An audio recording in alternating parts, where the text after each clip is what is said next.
चलिए स्टूडेंट्स, आज प्रोबेबिलिटी में एक नया कॉन्सेप्ट हम पढ़ेंगे और वो है मैथमेटिकल एक्सपेक्टेशन। समझ के चलो कि x is any random variable और वो भी डिस्क्रीट है।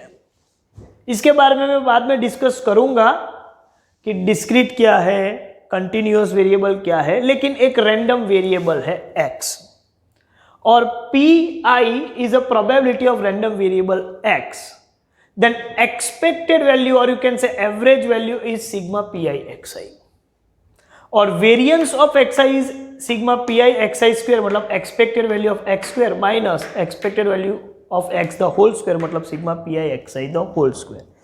अब इसको सीधा याद रखना हो तो आप याद रख सकते हो, लेकिन इसको हम डिस्कस करेंगे। डायरेक्ट फॉर्मूला याद रखने का कोई मतलब नहीं जब तक कॉन्सेप्ट क्लियर ना हो। तो अब ध्यान से समझो कि पहले तो रैंडम वेरिएबल है क्या। तो मैं इसको सिंपल सेंस में बोल दूं कि any variable whose numerical value depends on the outcome of random experiment.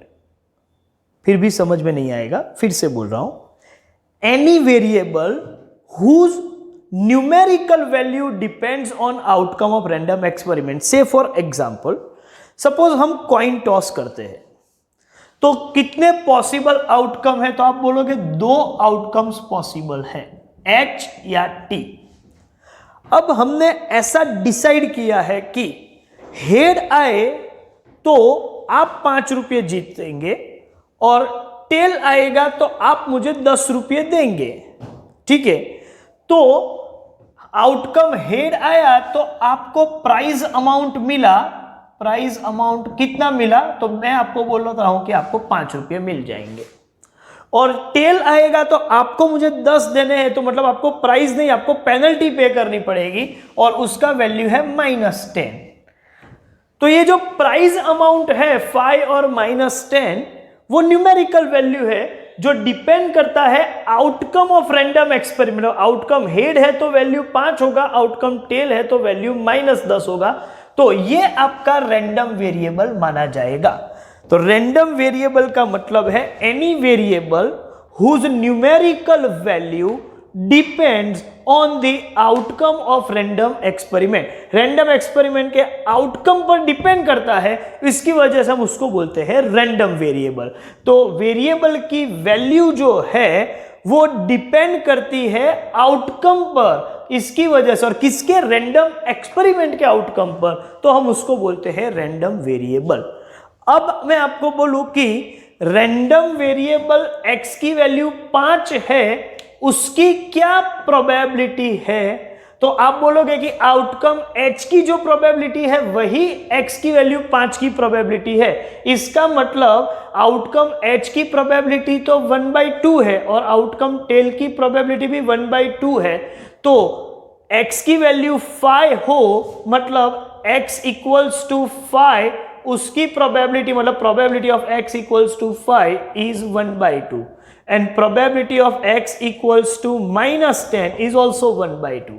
तो रैंडम वेरिएबल x और x की प्रोबेबिलिटी को मैं pi बोलूं तो ये pi हो गया। अब मुझे सपोज ये मान के चलो कि यहां पर मुझे मीन निकालना है, तो एक्सपेक्टेड वैल्यू मतलब pi xi, मतलब प्रोबेबिलिटी और x को मल्टीप्लाई करूंगा 5/2 और -10/2। तो 5/2 -10/2 मतलब अगेन मैं -10/2 ही लिखूं, चलो। तो ये pi xi का टोटल कितना होगा? -10 5 मतलब -5/2। तो ये जो है वो सिग्मा pi xi है और सिग्मा pi xi का मतलब ही है एक्सपेक्टेड वैल्यू ऑफ x और वो -5/2 मतलब -2.5। तो एक्सपेक्टेड वैल्यू -2.5 है। इसको एक्सपेक्टेड वैल्यू बोलो या एवरेज बोलो, एक ही चीज है। एवरेज ही हमारा एक्सपेक्टेशन होता है, ऑन एन एवरेज ही हम जनरल एक्सपेक्टेशन एवरेज ही रहता है। तो यही हमारा एक्सपेक्टेड वैल्यू है। और ये गेम में आप बोलोगे सर हमें तो घाटा होगा क्योंकि 10 हमको देना है, हेड और टेल की प्रोबेबिलिटी तो इक्वल है। सपोज अलग अलग प्रोबेबिलिटी हो तो आप इजीली डिटरमाइन नहीं कर सकते, लेकिन ऐसा PI XI करके आप निकाल दो और एक्सपेक्टेड वैल्यू नेगेटिव आए तो आपको गेम नहीं खेलना चाहिए। हाँ, एक्सपेक्टेड वैल्यू पॉजिटिव हो, इसको चेंज कर दे, यहाँ 10 और यहाँ 5, यहाँ 5 या यहाँ -5 तो हो जाएगा बिल्कुल, आप समझ के चलो कि फेयर। लेकिन एक्सपेक्टेड वैल्यू नेगेटिव है तो गेम प्लेयर की फेवर में नहीं होगी, वो हमेशा ऑर्गेनाइजर की फेवर में होगी। तो ये यहां पर मैंने लिखा हुआ है, for any game of chance associated with prize money if expected value is greater than 0।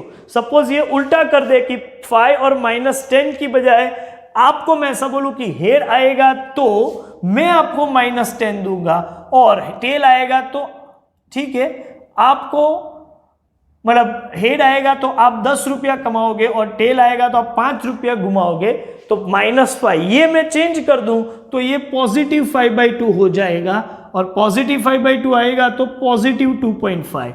इसका ये मतलब है कि गेम जो है वो आपकी फेवर में, मतलब प्लेयर की फेवर में है, ऑर्गेनाइजर की फेवर में नहीं है। और सपोज दोनों जगह पर हम सेम रखें कि 10 और -10, तो यहां पर भी 5 - 5 तो ये हो जाएगा 0, और ये जब 0 हो गया तो किसी का भी फेवर नहीं है, सबको इक्वल चांस है, तो उसको हम बोलेंगे फेयर गेम। तो किसी भी गेम को आप एक्सपेक्टेड वैल्यू पर से जज कर सकते हो कि एक्सपेक्टेड वैल्यू पॉजिटिव है तो game is favourable to the player, expected value negative है तो game is unfavourable to the player, और एक्सपेक्टेड वैल्यू 0 है तो it is a fair game. और दुनिया के सभी कैसीनो और गेम जोन जो होते हैं उसमें एक्सपेक्टेड वैल्यू नेगेटिव ही रखते हैं, ठीक है। तो जिसकी वजह से on an average in long run organiser को ही फायदा हो, वरना उसको कैसीनो बेचना पड़ेगा।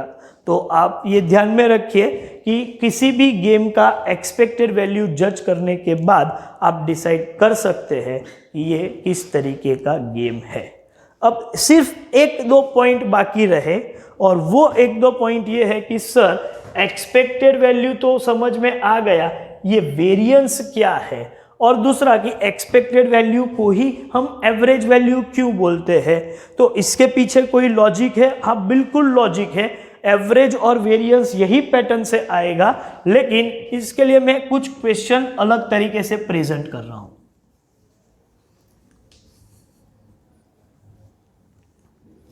तो पूरा लॉजिक यहां पर क्लियर हो जाएगा, समझिए। मानो कि हम जो काम करते थे नॉर्मली, मीन और वेरिएंस जो पहले निकालते थे उसकी बात करें। मान के चलो कि x is a variable and f is a frequency, और वेरिएबल की जो वैल्यू है वो है 1 2 3 4 एंड 5, या एक काम करते हैं 0 1 2 3 4 एंड 5। मान के चलो कि हमने 5 मार्क्स का टेस्ट रखा है। अब 0 मार्क लाने वाले 2 स्टूडेंट्स हैं, 1 मार्क लाने वाले 3 स्टूडेंट हैं, 2 मार्क लाने वाले 4 स्टूडेंट हैं, 3 मार्क लाने वाले 6 स्टूडेंट हैं, 4 मार्क लाने वाले 3 स्टूडेंट हैं, और 5 मार्क लाने वाले 2 स्टूडेंट। तो 2 + 3 5 + 4 9 + 6 15, मतलब टोटल 20 स्टूडेंट के हमने यहां पर मार्क्स रखे हुए हैं। एक सिंपल सा एग्जांपल लेते हैं। अब आपको मीन और वेरिएंस निकालना हो तो आपको मालूम है कि मीन के लिए आप fx और वेरिएंस के लिए fx² ये करते हैं।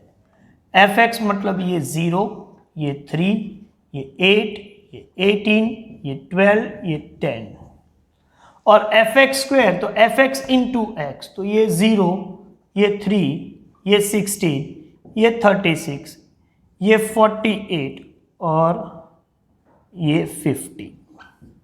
चलिए मुझे इसका टोटल निकालना पड़ेगा, देख लेते हैं क्या है टोटल, ठीक है। तो ये टोटल हो गया। अब मीन मुझे निकालना है, मीन। तो इसका मतलब है x bar is sigma f x upon n, जिसको मैं बोलता हूं सिग्मा एफ, एन मतलब सिग्मा एफ, ठीक है। तो सिग्मा एफ ले लेते हैं। तो एफ एक्स का मतलब हुआ 51 डिवाइड बाई 20, और 51 डिवाइड बाई 20 हम करेंगे तो ये आएगा 2.55। और जब मुझे वेरिएंस निकालना है, तो वेरिएंस मतलब स्टैंडर्ड डेविएशन का स्क्वायर, जिसमें हम क्या करते हैं, स्क्वायर रूट नहीं रखेंगे, मतलब sigma f x square upon n, n का मतलब सिग्मा एफ आप बोल सकते हो, मैं नहीं लिखूं, minus sigma f x upon n the whole square, और ये वैल्यू है 153 divide by 20 minus 51 divide by 20 the whole square. चलिए इसका भी कैलकुलेशन कर लेते हैं। 153 divide by 20 m plus 51 divide by 20 into equal to m minus और MRC, ये आ रहा है 1.1475। चलिए मैं 4 डेसिमल तक रखूँ, जरूरी नहीं है 1.15 भी लिख सकता हूँ, लेकिन हम रखते हैं। तो ये हमको मालूम था, और ये कुछ नई चीज नहीं, ये हमने पहले से किया हुआ है। अब मैं आपको बताऊं कि कोई भी फ्रीक्वेंसी डिस्ट्रीब्यूशन हो, उसको हम प्रोबेबिलिटी डिस्ट्रीब्यूशन में भी कन्वर्ट कर सकते हैं। जैसे कि आपको पता है कि 0 मार्क्स लाने वाले 2 स्टूडेंट है, 1 मार्क वाले 3 स्टूडेंट है, ऐसे करके टोटल 5 मार्क पॉसिबल है, और ये नंबर ऑफ स्टूडेंट है 20। मैं ऐसा बोलूं कि ये 20 स्टूडेंट में से मैंने एक स्टूडेंट का सिलेक्शन किया, और वो सिलेक्टेड स्टूडेंट का मार्क 0 हो, उसकी क्या प्रोबेबिलिटी, तो 20 में से 0 वाले 2 है, तो 2 फेवरेबल आउट ऑफ 20, तो आप बोलोगे कि उसकी प्रोबेबिलिटी 2/20 हम बोल देंगे। सीधी बात है ना, क्योंकि जैसे ये समझ के चलो कि ये 2 रेड बॉल है, 3 ब्लैक बॉल है, ठीक है, 4 हमारे ग्रीन बॉल है, ऐसे सभी बॉल्स है इस तरीके से। और मैं ऐसे बोलूं कि ब्लैक बॉल की प्रोबेबिलिटी कितनी, तो ब्लैक 2 बॉल है तो 2/20, तो 0 मार्क लाने वाले स्टूडेंट भी 2 है, तो 0 मार्क की प्रोबेबिलिटी कितनी, आप बोलोगे 2/20। तो किसी भी x की वैल्यू के पास फ्रीक्वेंसी हो, तो x का वैल्यू में 0 1 2 3 4 5 मान के चलो, ये रैंडम वेरिएबल इसको बना देते हैं, और प्रोबेबिलिटी मतलब f अपॉन n, मतलब 0 की प्रोबेबिलिटी 2/20, 1 की प्रोबेबिलिटी 3/20। मैं यहां पर लिख रहा हूं प्रोबेबिलिटी इज इक्वल टू 2/20, 3/20, 4/20, 6/20, 3/20, 2/20। अच्छा, मैं f अपॉन n जो कर रहा हूं वो रिलेटिव फ्रीक्वेंसी, इसको टेक्निकल लैंग्वेज में रिलेटिव फ्रीक्वेंसी बोलते हैं, और रिलेटिव फ्रीक्वेंसी का मतलब ही प्रोबेबिलिटी हो गया, तो वो भी क्लियर हो गया। तो रिलेटिव फ्रीक्वेंसी बोलो या प्रोबेबिलिटी बोलो, वो एक ही चीज है। अब इसकी प्रोबेबिलिटी का जब मैं टोटल करूंगा तो सभी पॉसिबल आउटकम, मतलब 20/20, मतलब ये तो 1 ही होने वाला है। तो फ्रीक्वेंसी डिस्ट्रीब्यूशन को मैं रिलेटिव फ्रीक्वेंसी डिस्ट्रीब्यूशन में कन्वर्ट कर दूं तो वो प्रोबेबिलिटी डिस्ट्रीब्यूशन बन जाता है। तो फ्रीक्वेंसी डिस्ट्रीब्यूशन और प्रोबेबिलिटी डिस्ट्रीब्यूशन में लॉजिक के हिसाब से देखा जाए, या कॉन्सेप्ट के हिसाब से देखा जाए, प्रिंसिपल के हिसाब से देखा जाए, तो एक ही चीज है। हाँ, ये टोटल पर यहाँ एक्सप्रेस किया हुआ है, और ये 1 के बेस पर प्रोपोर्शन में एक्सप्रेस किया हुआ है, प्रोबेबिलिटी में एक्सप्रेस किया हुआ है, एक ही चीज है। अब जब मुझे मीन निकालना हो, तो जैसे मैं x इंटू एफ करता हूं, ऐसे यहां f मतलब pi है, तो मैं pi इंटू xi करूंगा। अब pi xi करेंगे तो ये हो जाएगा 0, ये हो जाएगा 3/20, ये हो जाएगा 8/20, ये हो जाएगा 18/20, ये हो जाएगा 12/20, और ये 10/20। और जब मैं इसका टोटल करूं तो 3, 8, 18 ये सबका टोटल आएगा 51/20। तो अब मैं ऐसा बोलूं कि मुझे वेरिएंस निकालना है तो पी आई एक्स आई को फिर से एक्स आई से मल्टी, जैसे एफ एक्स को मैंने एक्स से मल्टीप्लाई किया था, तो पी आई एक्स आई को मैं फिर से एक्स आई से मल्टीप्लाई करूं तो ये क्या हो रहा है,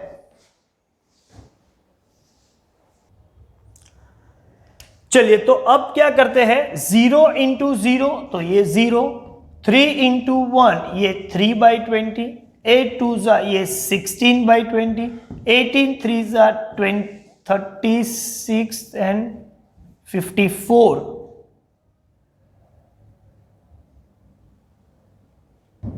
18 इंटू 3 54, अच्छा यहां गड़बड़ी की है, 18 इंटू 3 ये 54 होगा। चलिए फिर से देख लेते हैं, 54/20, 12 4 जा 48/20 और 10 5 जा 50/20। अच्छा यहाँ पर चेंज हो जाएगा, इसका टोटल मैं फिर से चेक कर रहा हूं, ये टोटल होगा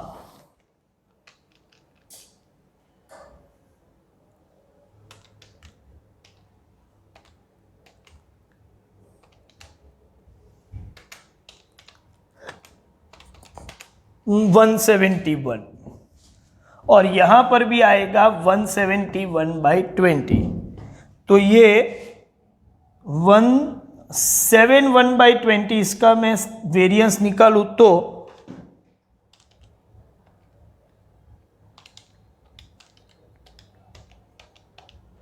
2.0475। चलिए अब यही काम मैंने यहां पर किया है, जब मुझे यहां मीन मतलब मेरे लिए एक्सपेक्टेड वैल्यू ऑफ एक्स, वो हो जाएगा सिग्मा पी आई एक्स आई। क्यों पी आई एक्स आई, ये रहा 51/20, अल्टीमेटली 51/20 आप निकालते हो।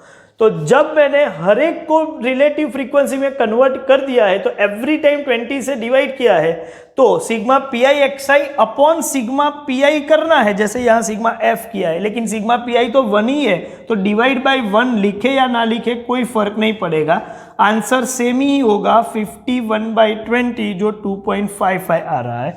और वेरिएंस ऑफ एक्स मतलब ये formula sigma p i x i square minus sigma p i x i the whole square, तो ये डिवाइड बाय एन, लेकिन डिवाइड बाय एन तो यहाँ 1 ही है, तो 1 कर लिखने की जरूरत नहीं है। That means 171/20 minus 51/20 the whole square, the same thing is there, तो इसका ये मतलब होगा कि 2.0475।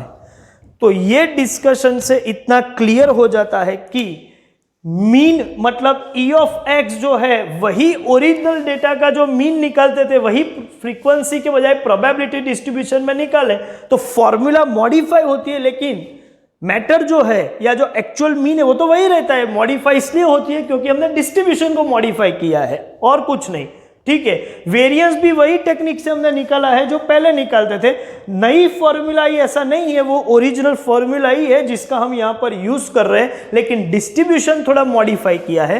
पहले फ्रीक्वेंसी डिस्ट्रीब्यूशन था, अब प्रोबेबिलिटी डिस्ट्रीब्यूशन है, तो probability distribution of mean of probability distribution और वेरिएंस ऑफ प्रोबेबिलिटी डिस्ट्रीब्यूशन निकाल रहे हैं। पहले मीन और वेरिएंस हम फ्रीक्वेंसी डिस्ट्रीब्यूशन के निकालते थे, और एक ही फ्रीक्वेंसी डिस्ट्रीब्यूशन का मैं प्रोबेबिलिटी डिस्ट्रीब्यूशन में कन्वर्ट करके भी मीन वेरिएंस निकाल सकता हूं और डायरेक्टली भी निकाल सकता हूं। तो कभी कभी हमारे पास अवेलेबल ही प्रोबेबिलिटी डिस्ट्रीब्यूशन हो, तो उस वक्त आपको मीन और वेरिएंस कैसे निकालते हैं ये मैंने यहां पर एक्सप्लेन किया हुआ है, ठीक है। तो काफी कुछ डिस्कशन हो चुका है, इसके बेस पर अभी कुछ क्वेश्चंस हम सॉल्व करेंगे, लेकिन वो नेक्स्ट वीडियो लेक्चर में, ठीक है। तो चलिए यहां पर हम अपना सेशन खत्म करते हैं। Thank you very much.